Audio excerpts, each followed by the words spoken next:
Abraham Lincoln বলেছিলেন, গণতন্ত্র হলো জনগণের দ্বারা, জনগণের জন্য, জনগণের শাসন।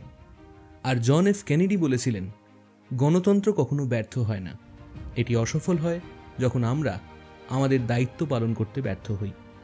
আর সেই দায়িত্বের প্রাথমিক অংশই হল ভোটাধিকার। স্বাগতম দর্শক, আজকের এই ভিডিওতে আমরা বিশ্বের বৃহত্তম গণতন্ত্র ভারতবর্ষের নির্বাচনের ইতিহাস নিয়ে কথা বলবো। ভারতে গণতান্ত্রিক প্রক্রিয়ায় আপনার আমার ভোটাধিকারের যাত্রা কিভাবে বিকশিত হয়েছে আসুন দেখে নেওয়া যাক এক নজরে। ভারত 1947 সালে স্বাধীনতা অর্জনের পর 1950 সালে একটি প্রজাতন্ত্র হিসেবে প্রতিষ্ঠিত হয়, যার প্রথম সাধারণ নির্বাচন অনুষ্ঠিত হয় 1951-52 সালে।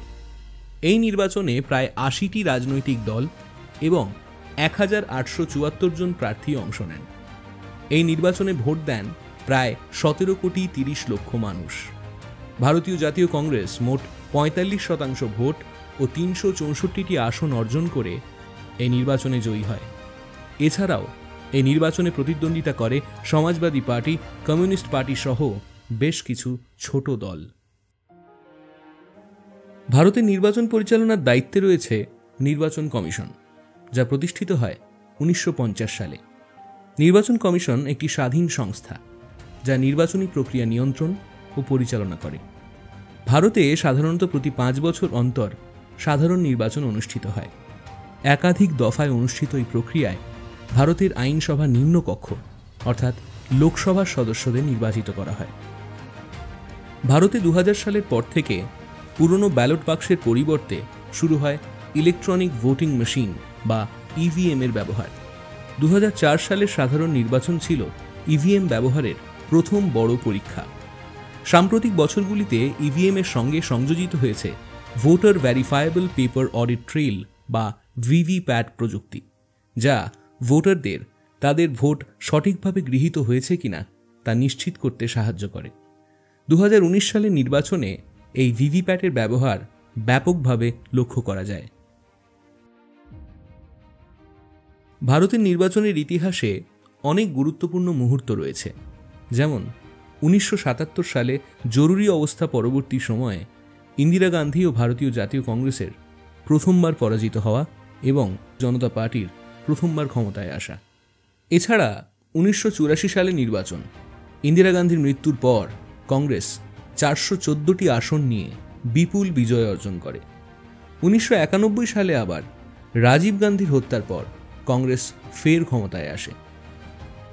নানা ভাষা, নানা মত, নানা পরিধানের এই দেশে নির্বাচনী ইতিহাস এভাবেই নানা সময় নানা নাটকীয় মোড় নিয়েছে। সাম্প্রতিক সাধারণ নির্বাচনগুলি আরও নাটকীয়। 2014 সালের নির্বাচনে 543টি আসনের মধ্যে 282টি আসন পেয়ে বিজেপি ক্ষমতায় আসে। প্রধানমন্ত্রী হন নরেন্দ্র দামোদর দাস মোদী। 2019 সালে 303টি আসন পেয়ে বিজেপি আরও বড় জয় অর্জন করে। ইন্দিরা গান্ধীর পর আজ পর্যন্ত ভারত আর কোনো মহিলা প্রধানমন্ত্রী পায়নি, যদিও ভারতের নির্বাচনে মহিলা ভোটারদের অংশগ্রহণ ক্রমাগত বৃদ্ধি পাচ্ছে।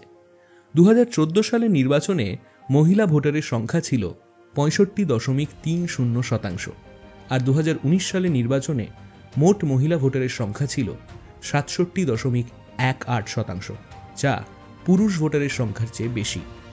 এছাড়া মহিলাদের প্রার্থী হিসেবে দাঁড়ানোর সংখ্যাও বৃদ্ধি পাচ্ছে, যা ভারতের রাজনীতিতে একটি উল্লেখযোগ্য পরিবর্তনের সূচনা করছে। সবশেষে এইটুকুই বলার, বিশ্ব ক্ষুধা সূচকে 111 নম্বরে থাকা ভারতের জনগণ হিসেবে রাজনৈতিক নেতাদের উপর ক্ষোভ থাকা খুবই স্বাভাবিক, কিন্তু মনে রাখতে হবে, মানুষ থেকেই মানুষ আসে, বিরুদ্ধতার ভিড় বাড়ায়। কাজেই নির্বাচনে অংশগ্রহণ করা এবং সচেতনভাবে নিজের ভোট প্রদান করা প্রতিটি নাগরিকের কর্তব্য। তাই আসুন গণতন্ত্রের জন্য, গণতন্ত্রের হয়ে গণতন্ত্রকে রক্ষা করি। এই ধরনের ভিডিও আরও পেতে আজই আমাদের চ্যানেল পার্থ স্টোরিজকে সাবস্ক্রাইব করুন। ভিডিওটি ভালো লাগলে অবশ্যই লাইক করুন এবং কমেন্টে আপনার মতামত জানাতে ভুলবেন না। ধন্যবাদ।